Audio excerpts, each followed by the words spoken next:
Imagine the terrifying precision of a single heartbeat that separates a lifetime of luxury from an eternity of regret, where the silence of death is instantly shattered not by peace, but by a scream of absolute realization. Two men die at the exact same instant. One closes his eyes in the dust of defeat only to awaken in paradise, while the other leaves a bed of silk to find himself engulfed in a nightmare of unquenchable fire, proving that the most dangerous currency in history was not the gold they hoarded, but the mercy they ignored. As we unlock this ancient, unsettling mystery of Lazarus and the rich man, I invite you to become part of our truth-seeking community by subscribing to Guardians of the Covenant and hitting the like button, ensuring these timeless warnings reach every soul before it is too late. We are about to step into a city of blinding sun and darker secrets, where a single heavy door stood as the only barrier between salvation and torment, and where a decision made in a fleeting moment echoed forever in the afterlife. This is the story of the awakening you never saw coming. Imagine for a moment that the most terrifying split second of your existence is not the moment you close your eyes in death, but the immediate, breathless instant you open them again, only to realize that your bank account, your reputation, and your social standing have evaporated like mist, leaving you with nothing but the naked truth of who you really became.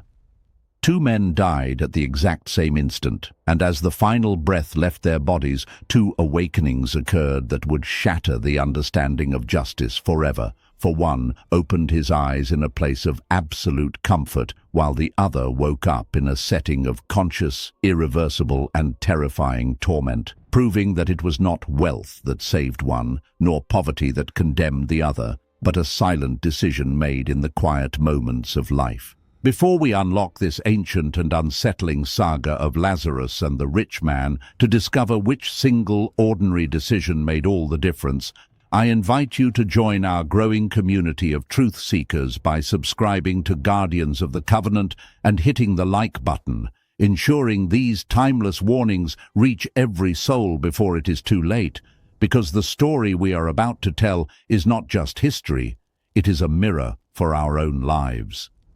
In the folds of time, where records dissolve into memory and memory transforms into legend, there once existed a city shaped by relentless sun and unyielding stone, a pulsating metropolis built upon commerce, religious devotion, and deep unspoken divisions that were rarely spoken aloud. Its streets teemed with life, creating a cacophony where the ceaseless echo of sandals striking the dust blended with the cries of merchants vying for attention, the smell of freshly baked bread, and the incense rising from the temple, while the constant bleating of lambs on their way to sacrifice reminded everyone that this was a city of faith, even if that faith was, more often than not, merely a hollow ritual.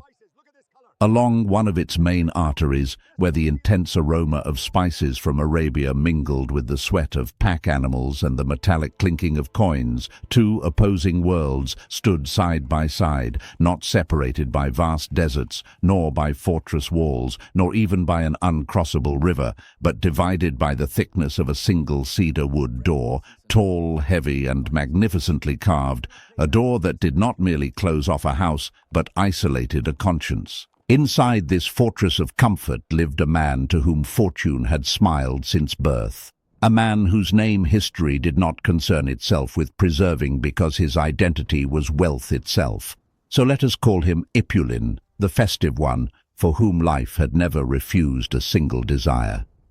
His awakening was never announced by the harsh sunlight, blocked as it was by thick embroidered curtains, but by the trained, soft murmur of his servants, and the first contact his skin made with the world each morning was the finest linen, brought by caravans from the distant looms of Egypt, a fabric so delicate it seemed more like mist resting upon the body than cloth. Over this second skin, Epulin wore a tunic of deep, costly purple, a color reserved for royalty and dyed from the essence of thousands of rare mollusks, so that every thread proclaimed power, status, and an absolute disregard for cost. For he did not dress out of necessity, but as an affirmation, a daily declaration of his superiority over the common world. Polished bronze mirrors returned to him a carefully constructed image, not that of an ordinary man, but of a lesser god, an absolute sovereign within his small, closed universe where every day of his existence was a banquet, celebrating neither victories nor alliances nor sacred dates, but celebrating only the privilege of existing as himself. His table, carved from dark and exotic woods, groaned under the weight of the finest delicacies money could buy, piling high with figs sweet as honey, dates stuffed with rare nuts, and fish brought still cold from the distant coast, while the main course was always a work of sensory art, lambs slowly roasted with garlic and rosemary, until the tender, succulent meat fell from the bone at the lightest touch of a silver knife. In the inner courtyard, adorned with murmuring fountains and mosaics depicting the deeds of gods and heroes, the air vibrated with music as lyre strings, soft flutes, and discreet drums created an almost ethereal atmosphere, where the carefree laughter of guests mingled with the constant clinking of silver cups, while conversations revolved around profits, properties, inheritances, and the minor scandals of others. Epulin lived enveloped in a bubble of pleasure, polished, comfortable, and perfect. A closed world, self-sufficient, and completely blind. But every bubble has a limit, and the limit of his was that heavy cedar door. Outside, on the very threshold that separated abundance from oblivion, lay another man, to whom history granted a name, Lazarus, and his only possession was that name and the weak, almost imperceptible breath that still resisted within his weary lungs.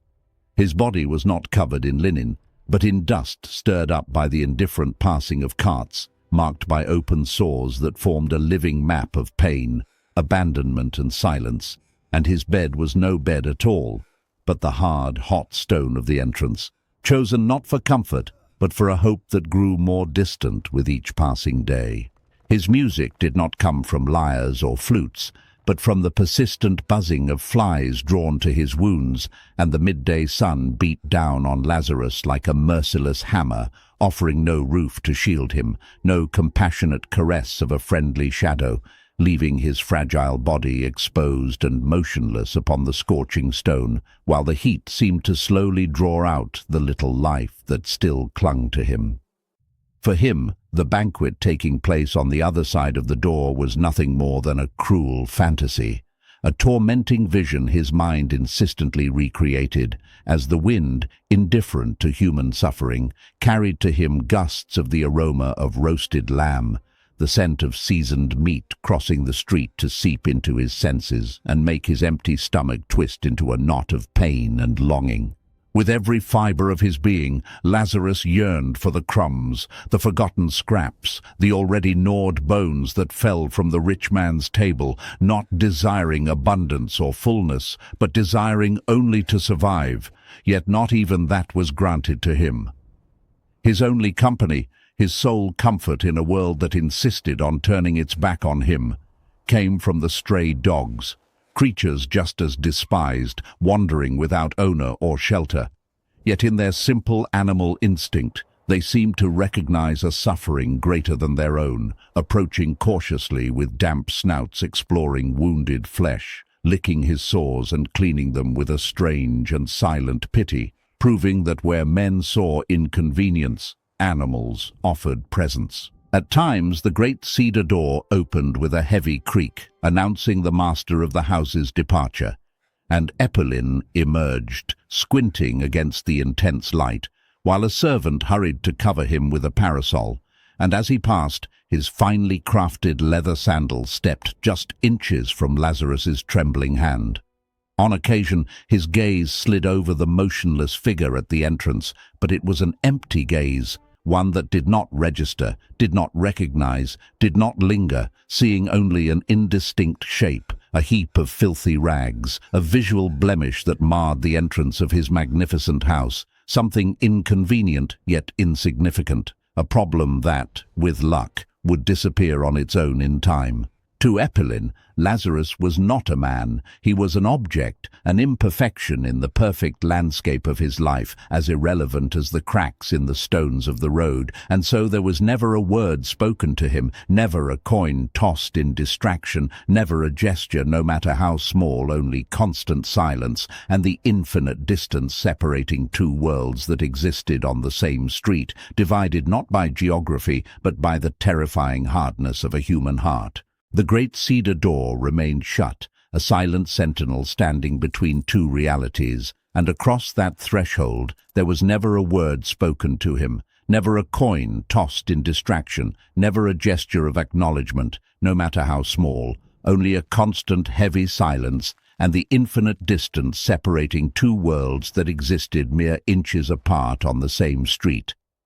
The door closed once more, sealing away the light and the laughter, and the feast went on as if the suffering outside were nothing more than a shadow at noon, while time, indifferent to purple robes and rags alike, followed its inexorable course, turning the wheel of the year without pause or pity. The seasons changed, painting the vast canvas of the sky with different shades of bruised blue and steel grey, bringing cold winds that cut through bone and suffocating heat that baked the earth. Yet at the threshold of Eppelin's house, the scene remained tragically unchanged. Opulence on the inside, misery on the outside, a static portrait of injustice. Still, beneath the surface of this frozen tableau, something subtle was beginning to shift, a quiet unraveling of the threads that bound Lazarus to the earth. Lazarus's breathing grew ever more shallow, a ragged rhythm losing its battle with the air, and his eyes, sunken and dull, remained closed for longer stretches, seeking refuge in the brief, merciful moments of a feverish sleep, where hunger was no longer a sharp, twisting pain, but a heavy, muted emptiness, like an ember slowly consuming itself from within until only ash remains. His body, exhausted from the Herculean task of simply resisting the inevitable, was beginning to yield, surrendering to the pull of the dust from which it came. One afternoon, as the savory, rich aroma of roasted lamb once again drifted from the rich man's courtyard, mocking the starving man with the scent of vitality, a young servant stepped out to pour away a jug of wine left over from the banquet, and in that fleeting moment his eyes met Lazarus's, who, in a final, trembling effort, had managed to lift his head slightly from the stone. For a brief, suspended instant, the young man did not see a nuisance, a stain on the landscape, or a plague to be avoided, but a human being, a reflection of his own fragility, and moved by a quick, furtive impulse of compassion that defied the cruelty of his master, he hid a piece of bread beneath his tunic and discreetly let it fall near Lazarus's hand. But Eppelin's gaze, keen as a hawk when it came to discipline and the control of his property, was watching from the window, and a voice, sharp as a whip crack, thundered from inside the house, not against Lazarus, who was beneath his notice, but against the servant for wasting what belonged to the master. The boy, terrified of the retribution that surely awaited, shrank back and fled in haste, leaving the bread to fall into the dust, just inches from the beggar's fingers. But Lazarus did not have the strength to reach it, and so that small act of kindness, born and extinguished in a single heartbeat, became the tragic symbol of his life, the last connection Lazarus would ever have with the world of men. A brief, almost invisible act, one that did not change his condition nor relieve his hunger, yet remained as the final human thread before the definitive silence descended. As the sun slowly set, staining the clouds with deep, almost blood-red hues that mirrored the suffering below, Lazarus felt the cold of the stone seep into his weakened body, but strangely, the hardness of the ground no longer troubled him, for there was no more pain, the open wounds ceased to burn, and the hunger that had cried out within him for so long dissipated like a flame extinguished for lack of air, leaving behind a profound stillness. The noise of the street grew distant, the voices of merchants, the footsteps of passers-by, the bleating of animals, everything faded into a far-off murmur, like the vague memory of an echo lost in time, and a strange, unfamiliar peace, A lightness he had not felt in years, perhaps not since childhood, began to surround him as the crushing weight of his body vanished, as if gravity itself had lost the right to bind him to that world of sorrow. He closed his eyes for the last time, and in the darkness behind his eyelids, he did not find the emptiness so many fear, but he saw a gentle, warm light, like a dawn rising silently on the horizon of a new country, and he sensed the presence of beings who did not walk upon the dust of streets, figures of comfort and strength whose mere nearness dissolved all fear and washed away the grime of his earthly existence.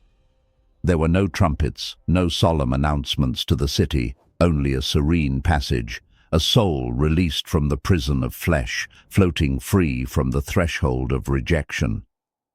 Lazarus's body was found the next morning, but the discovery caused no ripple in the city's rhythm. The guards removed it without ceremony as part of a banal routine, merely a necessary formality to clear the entrance of an important citizen's house, treating the vessel of a human soul with the same regard one gives to fallen leaves. No one wept, no one put on mourning, and to the world it was as if just another stone had been removed from the road. But if you are moved by the depth of this story and the hidden spiritual realities it reveals, I invite you to subscribe to Guardians of the Covenant and share this video so that together we can uncover the truths that the world so often ignores.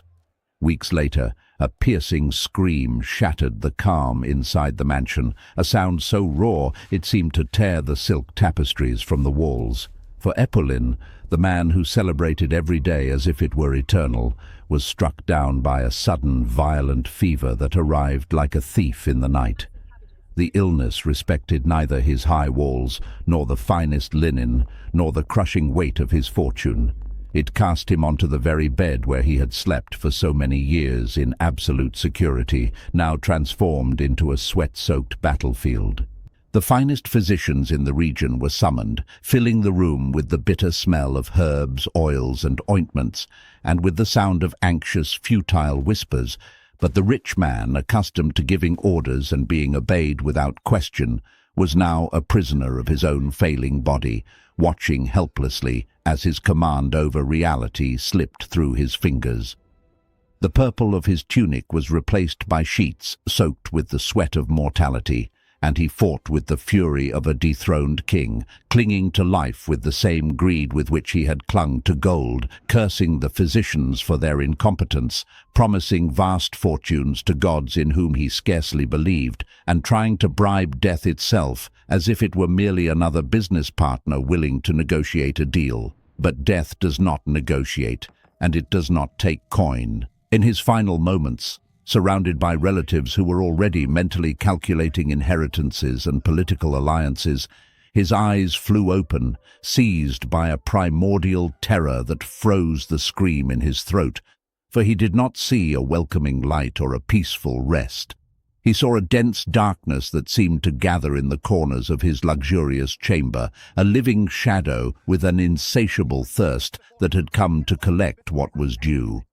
His last breath was not a sigh of peace, but a rattle of panic, a desperate attempt to inhale a life that was already gone. His death, unlike Lazarus's, was a major event, a spectacle of public grief where professional mourners filled the house with practiced lamentation, and messengers were sent throughout the city to announce the tragedy. The grandest funeral the city had seen in years was prepared, a final, desperate display of a wealth that no longer served him at all, and a long procession advanced down the main street where hired mourners tore their garments in theatrical sorrow, and speeches extolled his supposed generosity and virtues, painting a portrait of a man who never existed. His embalmed body was laid in a rock-hewn tomb, sealed for eternity with heavy stones, and the procession passed exactly over the place where Lazarus had died, their sandaled feet treading on the very dust that had held the beggar, without anyone noticing the profound, terrifying irony of that moment. Thus 2 men departed the world. One, stripped of everything, was carried in silence to a place of comfort. The other, who had once owned everything, was escorted not by silence, but by pomp and vanity toward what he imagined to be rest. Yet the earth had already spoken its final word over both of them, and their story, their true saga, was only just beginning. The darkness of the tomb was dense, absolute, a silence of stone and compressed earth that should have lasted until the end of time. Yet that silence began to fracture, not by an external sound, but by the brutal impact of a consciousness awakening into a nightmare. Epulin awoke, not to life, but to a terrifying lucidity that stripped away every illusion he had ever held. He was not in his sepulchre, for the cold dampness of stone had been replaced by a dry, suffocating heat that seemed to rise from the core of his own being, a heat that was not merely physical but spiritual, a burning realization of loss. The air was heavy, unmoving, laden with echoes of distant lamentations, a continuous chorus of anguish vibrating in the gloom, and when he tried to open his eyes, there was nothing to see. It was not the absence of light, but a living darkness, oppressive, almost tangible, pressing against his very soul. He tried to move, but he had no body. He tried to speak, but he had no tongue, and there remained only an exposed mind, a naked memory trapped in a state of conscious torment, where every defense mechanism he had built in life was gone. Then he felt the thirst, and it was not the common thirst of the body, not the dryness of mouth or throat that a cup of wine could cure. It was a thirst of the soul, a searing longing for relief, for rest, for a single drop of hope, an inner fire that no water could quench because it was fueled by the realization of an eternity without God. The emptiness of a lifetime turned inward upon itself had now become his only reality, a vacuum where his soul collapsed under the weight of its own neglect. Yet in the depths of this desperation, his perception stretched beyond the boundaries of his own suffering, and at an impossible distance to measure, across a gulf of silence and shadow, he sensed a rupture in the absolute darkness. It was not the blinding glare of a sun, nor the violent consuming flicker of a flame, but a serene light, calm, steady, and terrifyingly pure, shining like the glow of an eternal dawn in a world that had never known pain. As his new way of perceiving the afterlife adjusted to this impossible contrast, the distant scene grew clearer, revealing not a palace of gold or a fortress of power, but a living place, a field of absolute rest and peace where the very air seemed woven from comfort. There were figures moving in that light, and one stood out with ancestral dignity, a patriarch whose beard was white as snow and whose eyes were heavy with the ancient wisdom of the covenant. It was Father Abraham, the root of his faith, the symbol of the promise. But what froze the blood in Epulin's spiritual veins was the sight of the man reclining beside him in the place of highest honor and comfort, a man who looked familiar yet utterly transformed. Epulin strained his perception, squinting through the gloom of his torment, trying to reconcile the image with his memory, for the man wore simple, clean garments that shimmered with grace. His body was whole, without a single wound, without the trace of a scar, and his face, once twisted by the agony of disease and hunger, now reflected a deep, serene, and complete joy that belonged to princes. A chill ran through Epulin's essence, colder than the tomb he had left behind, as the impossible truth imposed itself with crushing clarity. That man at peace, that honored guest at the heavenly banquet, was Lazarus, the beggar, the broken thing that had lain rotting at his door. In that instant, the universe inverted. The immutable laws of the world he had mastered were shattered, and the hierarchies of wealth and power that he had worshipped were pulverized into dust. The one who had been last, invisible and despised, had become first, and the one who had longed for crumbs now partook in a banquet of eternal peace. While he, the host of 1,000 feasts, found himself standing on the outside, a beggar in the kingdom of the dead. In the darkness, a whirlwind of conflicting emotions consumed him. First, a staggering disbelief, then a surge of powerless rage at the injustice of it all. For how could that man, that ignored wretch who contributed nothing to society, receive such a reward? Envy, a poison he had never tasted in life because he possessed everything, now gnawed at him, feeding his torment with the bitter realization that his gold was worthless currency in this new realm. Then, like a bolt of lightning illuminating a storm, a memory struck him with cruel sharpness, and he saw himself leaving his house on a sunny afternoon, the purple tunic billowing in the wind, and he saw Lazarus on the ground, lifting a trembling, filth-stained hand in a silent plea. He remembered his own expression of disdain, the slight curl of his lip, the casual gesture made to the guards to keep the beggar away so his guests would not be disturbed. And that moment, so trivial and irrelevant when it happened, a microsecond he had forgotten before he even reached his chariot, now replayed endlessly in his consciousness with the clarity of a judgment. Every detail burned like an ember. The persistent buzzing of the flies, the desperation in Lazarus's pleading gaze, and above all, his own cold, impenetrable indifference. And then he understood, with a horror that transcended physical pain, that his fate had not been sealed in death, but in thousands of small moments like that one, in the daily accumulation of choices to look away. The rage dissolved, leaving behind only a deep, humiliating despair and pride. The silent engine that had driven his entire life shattered into irreparable fragments. For the first time in his existence, Epulin felt the crushing need to beg, to lower himself, to look upon another being not as an inferior tool, but as the only distant possibility of relief. He gathered every fragment of what still remained of his identity, every residue of his wounded consciousness, and found a voice. Not the commanding baritone of a host, nor the confident tone of a master, nor the voice of a man accustomed to being obeyed by trembling servants, but a voice he had never used in life, the broken, raspy voice of a true beggar. It was a rough sound broken by thirst and anguish, hurled across the void in a desperate attempt to bridge the unfathomable chasm that separated him from mercy. And in his cry, he spoke a word he had never spoken with sincerity while he lived, a word that now became his only fragile hope. Father Abraham, have mercy on me. I beg you to send Lazarus that he may dip the tip of his finger in water and cool my tongue, for I am tormented in this flame. Even in the midst of his agony, the tragedy of his character remained, for his old arrogance still survived the fire. He did not ask for forgiveness. He did not apologize to the man he had neglected. He simply asked that Lazarus, the man he once stepped over, should once again be made to serve him, to run an errand for his comfort. From the other side of the great divide, Abraham's voice replied, and it was not a voice of thunder or condemnation, but of deep, steady, and heartbreaking sorrow, sounding like a father explaining a painful and unchangeable truth to a wayward son.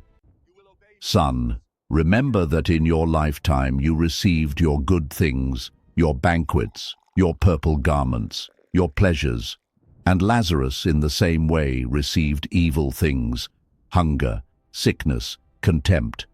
Now it is right, by the laws of divine balance, that he is comforted here, and that you are tormented. The word remember became the very center of his suffering, a weapon sharper than any flame, for his memory, once a treasury of pleasures and triumphs, turned into a gallery of moral failures where every banquet became an accusation, every luxurious tunic a shroud that suffocated him, and he realized that memory no longer offered refuge, but had become the torture itself. Then he understood the geographical and spiritual reality of his condition as Abraham continued, pointing out the great chasm that separated them, a fracture in existence itself, an absolute void that no plea could cross and no traveler could span, revealing that divine justice was not vengeance, but the natural harvest of the seed Epulin himself had planted.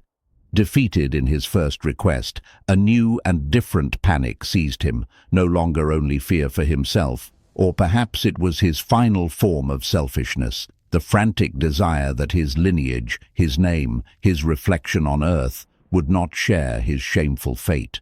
He thought of his house, standing tall in the city. He thought of the life that continued without him. He thought of his 5 brothers, men cut from the same cloth, who at that very moment might be celebrating a banquet in his memory, laughing, drinking and walking blindfolded down the same path of indifference that had led him to ruin. With renewed urgency he cried out again, his voice now carrying a desperation that sounded almost altruistic. "I beg you, Father, send Lazarus to my father's house, for I have 5 brothers. Let him warn them, so that they may not also come to this place of torment." Abraham's reply came once more, patient yet unyielding in its reliance on the written word. "They have Moses and the prophets, let them hear them."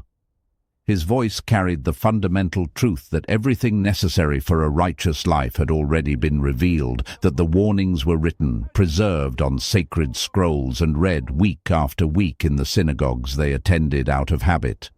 But Eppelin, remembering the religious indifference of his brothers, an indifference he himself had helped to shape and encourage, insisted one last time, his argument that of a man who had always trusted in spectacle, in the extraordinary, in what could be seen, touched, and feared. "No, Father Abraham," Eppelin pleaded, bargaining with eternity, "but if someone goes to them from the dead, if they see a ghost, a miracle, an undeniable sign, then they will repent."